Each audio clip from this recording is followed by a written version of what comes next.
Lukas dan Yohanes. Kak Cincin kangen loh sama kalian. Masih inget nggak sama Kak Cincin? Bagaimana kabar kalian? Baik-baik aja kan? Kak Cincin selalu doakan agar kalian tetap semangat dan tetap sehat ya. Kalau sekolah online kalian masih pada libur ya? Pasti kangen teman-teman. Kita berdoa bersama-sama agar pandemi ini segera selesai dan kalian bisa beraktivitas kembali dengan normal dan ketemu sama teman-teman. Adik-adik, sekarang saatnya kita akan memuji Tuhan. Hari ini kita akan belajar lagu baru. Nanti adik-adik bisa lihat di layar sehingga adik-adik bisa belajar dan bernyanyi bersama. Selamat memuji Tuhan.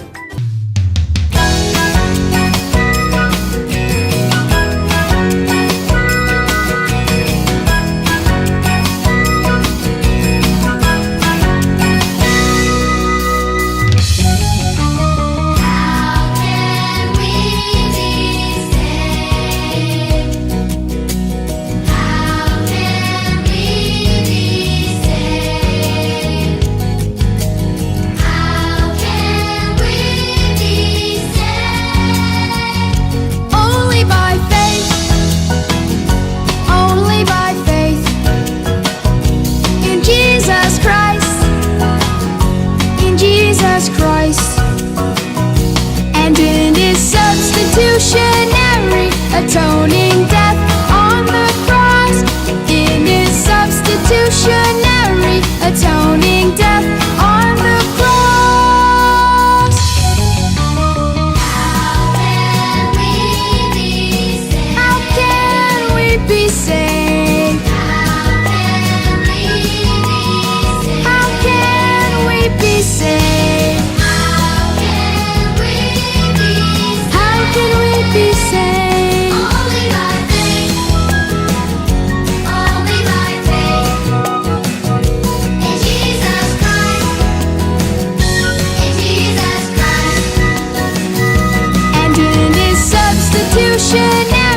Atoning death on the cross, in His substitutionary atoning death on the cross, in His substitutionary atoning death on the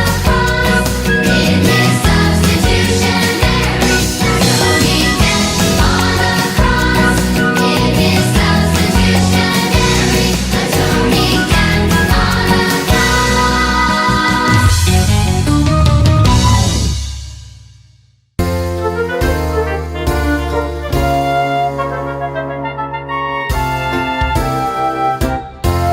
What is faith in Jesus? What is faith in Jesus Christ? It's receiving and resting on Him alone for salvation. Salvation. What is faith in Jesus? What is faith in Jesus Christ? It's receiving and resting on Him alone for salvation. Salvation. As He is offered to us in the gospel, in the gospel, as He is offered to us in the gospel.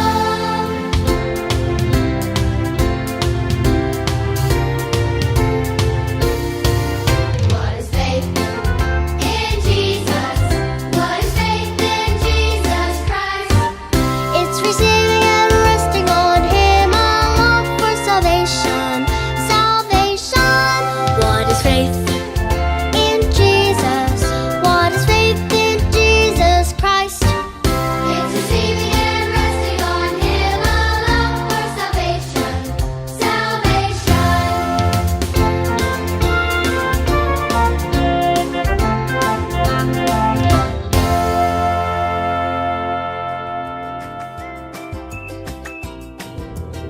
Adik-adik, tadi kita sudah memuji Tuhan. Nah, sekarang saatnya kita untuk mendengarkan firman Tuhan. Tapi sebelumnya, mari kita berdoa dulu ya. Tuhan, kami mengucap syukur dan terima kasih. Terima kasih Tuhan untuk kasih karunia-Mu hari ini. Kami mengucap syukur kalau sebentar kami akan mendengarkan firman Tuhan. Kami percaya Tuhan, setiap firman yang ditabur Tuhan, kami tidak hanya menjadi pelaku firman, tapi kami boleh menjadi anak-anak yang taat, yang akan melakukan firman-Mu Tuhan dalam kehidupan kami sehari-hari. Tuhan, kami mengucap syukur Tuhan untuk kebaikan-Mu dalam kehidupan kami, walaupun kami melalui semua pandemi ini Tuhan, tapi kami percaya kasih karunia-Mu dan perlindungan-Mu ada atas kehidupan kami Tuhan. Setiap firman yang akan ditaburkan nantinya ya Bapa, ajar kami untuk fokus Tuhan, dan kami boleh mengerti Tuhan, dan kami dapat menerapkan kehidupan kami sehari-hari. Kami mau taat ya Bapa, dan kami mau mengasihi Engkau lebih lagi ya Bapa. Terima kasih Tuhan, kami serahkannya di dalam nama Tuhan kami Yesus Kristus, kami ucap syukur Tuhan. Amin. Nah, selamat mendengarkan firman Tuhan. Nah adik-adik, sekarang waktunya kita mendengarkan firman Tuhan. Mana nih Alkitabnya adik-adik? Sudah disiapkan belum? Yang belum disiapkan, ayo segera disiapkan ya Alkitabnya. Alkitab, Alkitab, bukunya Tuhan. Alkitab, Alkitab, buku kesayangan. Ku punya Alkitab, ku punya Alkitab. Ini firman Tuhan, ini Alkitabku. Shalom adik-adik, kita berjumpa lagi dalam Gibeon Kids pada hari Minggu ini adik-adik ya. Adik-adik sudah terima rapot ya semuanya ya. Pasti adik-adik naik semua bukan? Semua itu karena kemurahan Tuhan. Amin. Puji Tuhan adik-adik. Nah, hari ini adik-adik sebelum kakak memberikan pelajaran Alkitab, masih ingat nggak pelajaran yang minggu lalu? Tentang apa ayo? Ya benar, tentang Roh Kudus pada hari Pentakosta ya, turunnya Roh Kudus. Dan juga pada saat Rasul Petrus berkhotbah, ada 3.000 orang bertobat. Wah, luar biasa adik-adik ya. Itu karena kuasa Tuhan. Puji Tuhan adik-adik. Hari ini kita akan mendengarkan pelajaran tentang tidak mungkin bagi kami untuk tidak berkata-kata tentang apa yang telah kami lihat dan yang telah kami dengar. Adik-adik bisa baca di dalam kitab Kisah Para Rasul pasal 3 ayat 1 sampai 10. Kakak bacakan ya untuk adik-adik ya. Kisah Para Rasul pasal 3 ayat 1 sampai 10. Sudah siap adik-adik? Oke, puji Tuhan, kakak bacakan untuk adik-adik. Petrus menyembuhkan orang lumpuh. Pada suatu hari menjelang waktu sembahyang, yaitu pukul 3 petang, naiklah Petrus dan Yohanes ke bait Allah. Di situ ada seorang laki-laki yang lumpuh sejak lahirnya sehingga ia harus diusung. Tiap-tiap hari orang itu diletakkan dekat pintu gerbang bait Allah yang bernama Gerbang Indah untuk meminta sedekah kepada orang yang masuk ke dalam bait Allah. Ketika orang itu melihat bahwa Petrus dan Yohanes hendak masuk ke bait Allah, ia meminta sedekah. Mereka menatap dia dan Petrus berkata, "Lihatlah kepada kami." Lalu orang itu menatap mereka dengan harapan akan mendapat sesuatu dari mereka. Tetapi Petrus berkata, "Emas dan perak tidak ada padaku, tetapi apa yang kupunyai kuberikan kepadamu. Demi nama Yesus Kristus orang Nazaret itu, berjalanlah." Lalu ia memegang tangan kanan orang itu dan membantu dia berdiri. Seketika itu juga kuatlah kaki dan mata kaki orang itu. Ia melonjak berdiri lalu berjalan kian kemari dan mengikuti mereka ke dalam bait Allah, berjalan dan melompat-lompat serta memuji Tuhan. Seluruh rakyat itu melihat ia berjalan sambil memuji Allah. Lalu mereka mengenal dia sebagai orang yang biasanya duduk meminta sedekah di gerbang indah bait Allah, sehingga mereka takjub dan tercengang tentang apa yang telah terjadi padanya. Amin. Puji nama Tuhan adik-adik ya. Hari ini ternyata Roh Kudus selalu bekerja, adik-adik. Ya, suatu hari saat jam 3 sore, Rasul Petrus dan Yohanes pergi ke bait Allah untuk berdoa, adik-adik. Ya, ada seorang pria di depan bait Allah itu yang sudah lumpuh sejak lahir, yang setiap hari dia diusung orang ke bait Allah dengan tujuan untuk mendapatkan sedekah atau istilahnya mengemis, adik-adik ya, mengemis. Nah, adik-adik melihat Rasul Petrus dan Yohanes akan masuk ke bait Allah, adik-adik ya, orang itu minta uang sedekah. Nah, adik-adik, kira-kira apakah Allah mengasihi pada orang itu?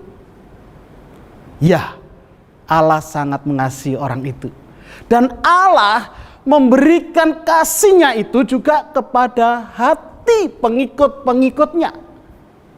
Kepada kakak, kepada adik-adik semua, Tuhan memberikan kasihnya. Nah, adik-adik, Petrus dan Yohanes memandang orang itu dan berkata demikian. Pandanglah kami, lihatlah kami. Kata Petrus gitu, adik-adik ya. Dan orang itu memandang mereka, Petrus dan Yohanes, dan berharap, apa adik-adik? Mendapatkan uang. Dia pengemis ini berharap untuk mendapatkan uang, adik-adik. Tetapi apa kata Petrus, adik-adik? Begini Petrus mengatakan, kami tidak punya emas dan perak, tapi kami punya yang lebih baik.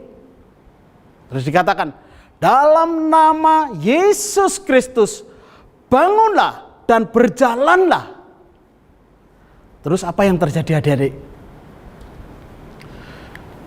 Yang terjadi demikian. Petrus memegang tangan orang itu dan membantu dia berdiri. Seketika itu juga kuatlah kaki orang itu. Dan apa, adik-adik? Orang itu bisa berdiri dan sembuh. Wow, puji Tuhan, haleluya. Tepuk tangan, adik-adik. Wah, luar biasa. Yesus punya kuasa segala-galanya, adik-adik. Termasuk, adik-adik, dia punya kuasa untuk membuat kaki orang yang lumpuh tadi, yang lemah tadi, menjadi kuat kembali. Haleluya, puji Tuhan, adik-adik ya. Tepuk tangan untuk Tuhan Yesus. Haleluya, puji Tuhan, adik-adik ya.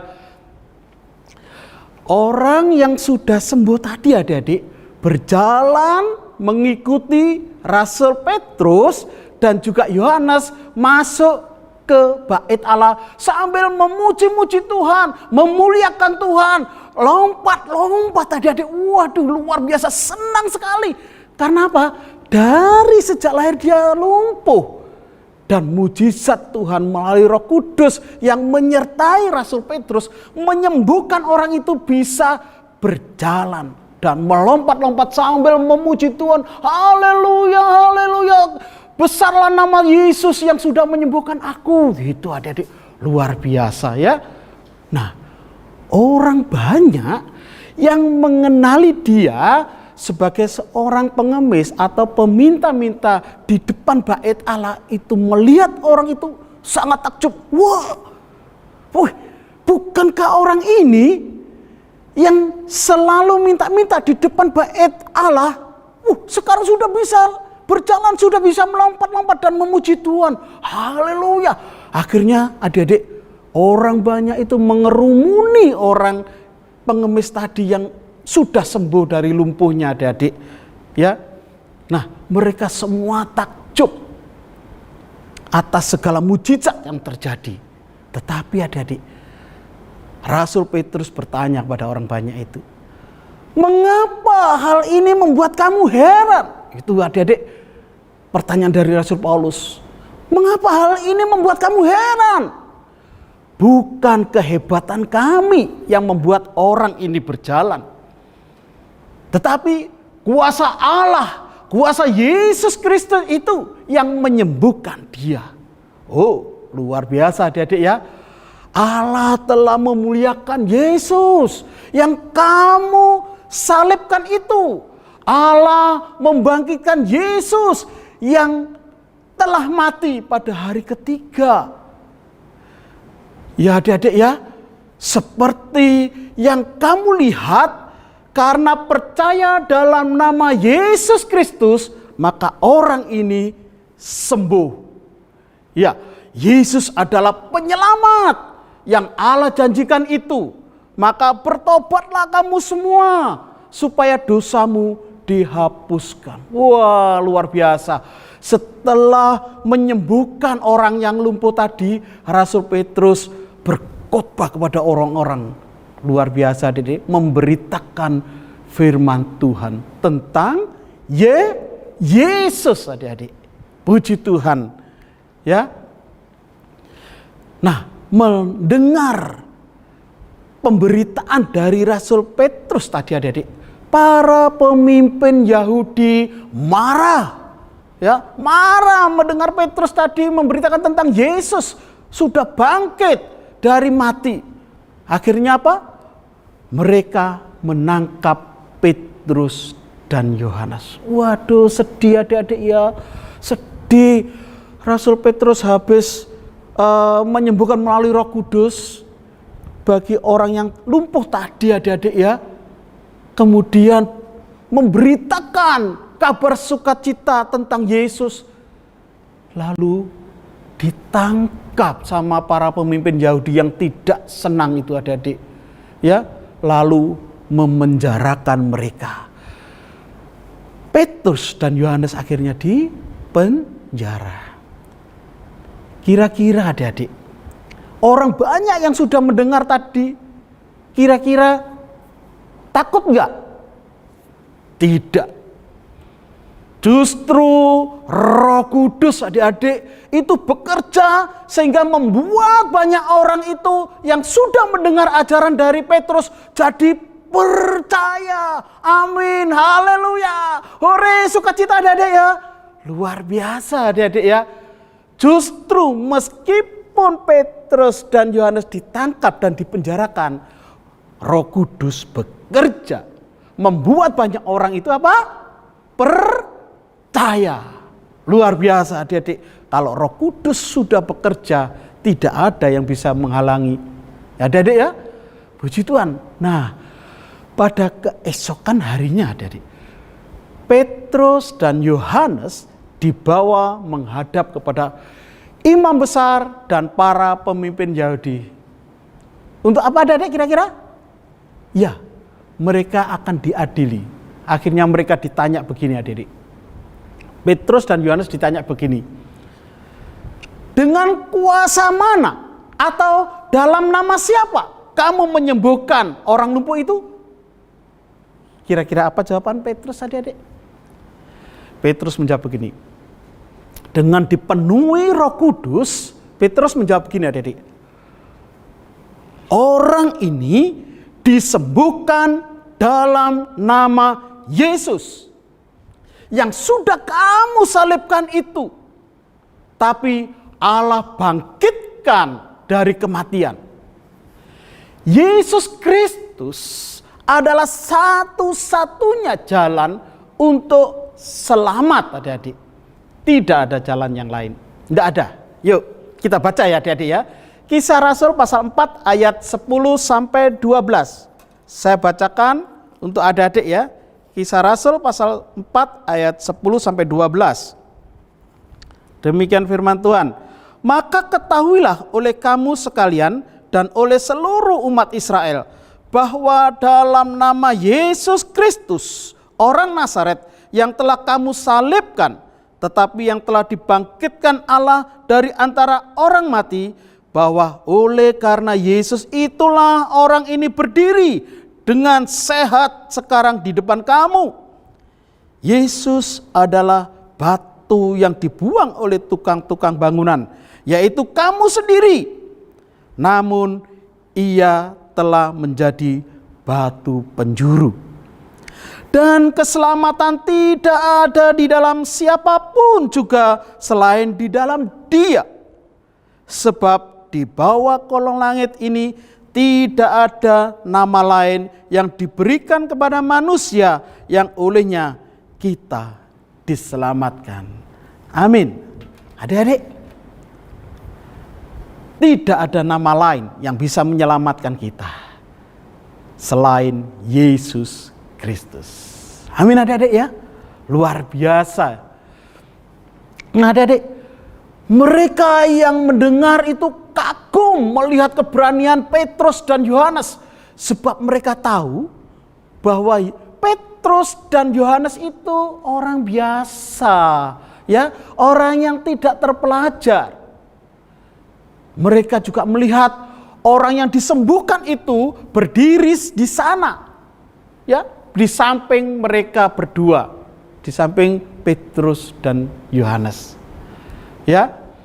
Jadi adik-adik, karena melihat hal ini, maka para imam tidak bisa membantah.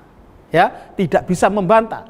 Maka mereka menyuruh para rasul itu keluar untuk berunding. Apa ya yang kira-kira akan kita lakukan kepada mereka? Ya, jadi para imam ini berunding dan menyuruh Rasul Petrus dan Yohanes keluar dulu. Mereka berunding adik-adik. Kira-kira apa ya keputusannya? Ini adik-adik. Setelah berunding ya adik-adik ya, keputusannya mereka begini. Apa yang harus kita lakukan? Semua orang sudah melihat bahwa mujizat ini nyata. Tapi kita harus mengancam mereka dan melarang mereka memberitakan tentang Yesus. Nah, ini keputusannya adik-adik. Ya. Akhirnya apa? Jawab, baiklah. Kita panggil mereka dan melarang mereka untuk mengajar di dalam nama Yesus. Itu keputusannya adik-adik. Jadi hasil perundingan para imam adik-adik ya, dan imam besar juga, mereka putuskan untuk melarang Rasul Petrus dan Yohanes memberitakan tentang Yesus, mengajar di dalam nama Yesus. Itu yang mereka larang. Ya. Nah, apa yang terjadi adik-adik? Mereka panggil lagi adik-adik ya, panggil lagi Petrus dan Yohanes masuk. Ya, setelah Petrus dan Yohanes masuk lagi ke dalam ruangan, mereka berkata, jangan lagi mengajar dalam nama Yesus. Nah, apa kira-kira ya jawaban Petrus dan Yohanes? Ini jawabannya adik-adik. Mana yang benar di hadapan Allah? Taat kepada manusia atau taat kepada Allah? Kami tetap memberitakan tentang Yesus. Coba kita baca adik-adik ya. Di dalam Kisah Rasul tadi pasal 4 ayat yang ke-19 sampai 20. Ayat 19 sampai 20 dari Kisah Rasul pasal 4 saya bacakan untuk adik-adik ya.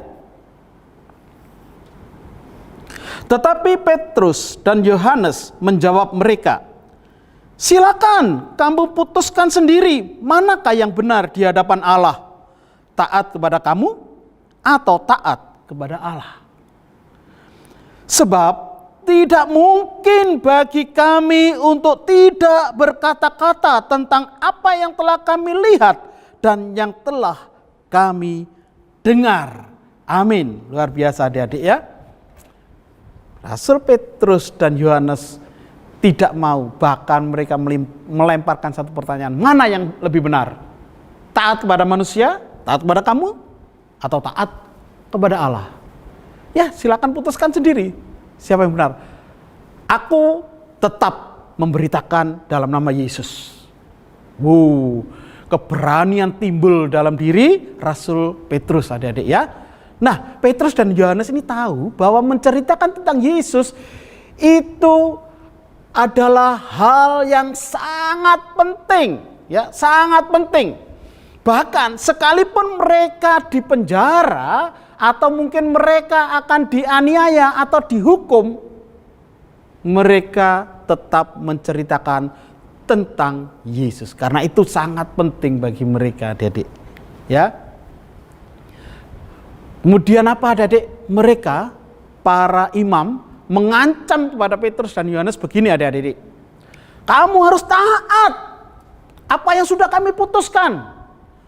Tapi mereka tidak berani menghukum para rasul itu. Karena apa? Karena semua orang sudah memuji-muji Allah. Ya, karena Allah sudah bikin mujizat melalui Roh Kudus-Nya, adik-adik, ya. Orang banyak sudah memuji Allah atas mujizat yang sudah mereka lihat, adik-adik. Akhirnya rasul itu, Yohanes dan Petrus, diizinkan untuk pulang, adik-adik. Tidak dihukum. Diizinkan untuk pulang karena mereka takut, adik-adik, untuk menghukum mereka. Nah, para imam bisa saja memenjarakan Petrus dan Yohanes. Tapi ingat, Roh Kudus itu membuat orang banyak itu tetap percaya kepada apa yang sudah Petrus katakan tentang Yesus Kristus. Ini adalah pekerjaan Roh Kudus. Haleluya, puji Tuhan, tepuk tangan untuk Roh Kudus. Tepuk tangan untuk Tuhan Yesus. Haleluya, adik-adik. Ya. Kemudian adik-adik, Petrus dan Yohanes setelah diizinkan pulang, bertemu dengan teman-temannya dan menceritakan semua kata-kata pemimpin Yahudi itu, adik-adik, sama imam-imam itu. Nah, di dalam kesesakan mereka berdoa, adik-adik, ya. Ini penting, adik-adik, ya. Jangan lupa di dalam keadaan apapun, adik-adik selalu berdoa kepada Tuhan, ya. Mereka berdoa memberitahu kepada Tuhan, ya, semua ancaman yang sudah mereka terima, ya, dan mereka mau lebih taat lagi kepada Tuhan daripada kepada manusia, adik-adik. Mereka minta kepada Tuhan satu keberanian, Tuhan memberikan keberanian untuk terus menceritakan tentang Yesus dan melakukan mujizat di dalam nama Yesus, adik-adik. Nah, mereka, adik-adik, ya, mereka itu berdoa, dan pada saat berdoa maka tempat berdoa itu bergoncang, adik-adik. Tuhan menjawab mereka. Ya, Roh Kudus itu, adik-adik, membuat mereka jadi berani untuk memberitakan Injil tentang Yesus kepada siapapun. Meskipun apapun terjadi, entah mereka dipenjarakan, entah mereka disiksa, entah mereka dipukuli, mereka diberi keberanian untuk memberitakan tentang Yesus. Ya, luar biasa, adik-adik. Nah, adik-adik, Yesus adalah satu-satunya jalan untuk keselamatan kita. Tidak ada jalan lain. Mari adik-adik kita berdoa bersama agar Roh Kudus memberikan kita keberanian, selalu menyertai kita dan memberikan keberanian kita untuk memberitakan tentang Yesus kepada orang lain yang belum mengenal Dia. Yuk mari kita berdoa. Tuhan Yesus, sungguh kami bersyukur atas firman Tuhan pada hari ini. Engkau Tuhan melalui Roh Kudus-Mu sudah memberikan kepada kami hikmat, akal budi. Dan biarlah Tuhan melalui firman-Mu ini Engkau memberikan keberanian kepada kami, Tuhan, untuk memberitakan Injil-Mu kepada orang lain. Supaya banyak orang bertobat dan mengenal Tuhan Yesus dan nama-Mu dipuji, dimuliakan. Terima kasih Tuhan Yesus. Di dalam nama Tuhan Yesus kami sudah berdoa dan mengucap syukur. Haleluya. Amin. Puji Tuhan, adik-adik. Mari kita akan menghafalkan ayat hafalan, yaitu di dalam Roma pasal 6 ayat 11b. Roma pasal 6 ayat 11b. Yuk kita hafalkan sama-sama ya. Ayo sambil pelan-pelan ya. Kamu telah mati bagi dosa, tetapi kamu hidup bagi Allah dalam Kristus Yesus. Amin. Kita ulangi lagi adik-adik ya. Roma pasal 6 ayat 11b. kamu telah mati bagi dosa, tetapi kamu hidup bagi Allah dalam Kristus Yesus. Amin. Ya, kita sekarang hafalkan di dalam bahasa Inggrisnya ya, Adik-adik ya. Kita hafalkan dalam bahasa Inggris. Rom 6:11b. Count yourself dead to sin, but live to God in Christ Jesus. Amin. Yuk kita baca sekali lagi, kita ulang ya Adik-adik ya. Rom 6:11b. Count yourself dead to sin, but live to God in Christ Jesus. Oke Adik-adik, sekarang ayat hafalan untuk adik-adik yang kelas Matius ya, kelas Matius. Roma pasal 6 ayat 11b. Tetapi kamu hidup bagi Allah dalam Kristus Yesus. Amin. Kita ulangi ya sekali lagi ya. Roma pasal 6 ayat 11b. Tetapi kamu hidup bagi Allah dalam Kristus Yesus. Amin. Puji Tuhan adik-adik. Nah, sampai bertemu lagi minggu depan. Tuhan Yesus memberkati. Dadah. Halo adik-adik semua, Kak Stef berharap bahwa firman Tuhan tadi membuat kita semakin mengenal Tuhan. Dan juga Kak Stef mau mengingatkan untuk kita supaya terus mendengarkan firman Tuhan, membaca renungan harian, dan juga tetap menjaga kesehatan ya. Dengan cara kita bisa berolahraga, makan makanan bergizi, berjemur, dan yang paling penting mencuci tangan setiap saat. Oke, see you next week and God bless you. Goodbye.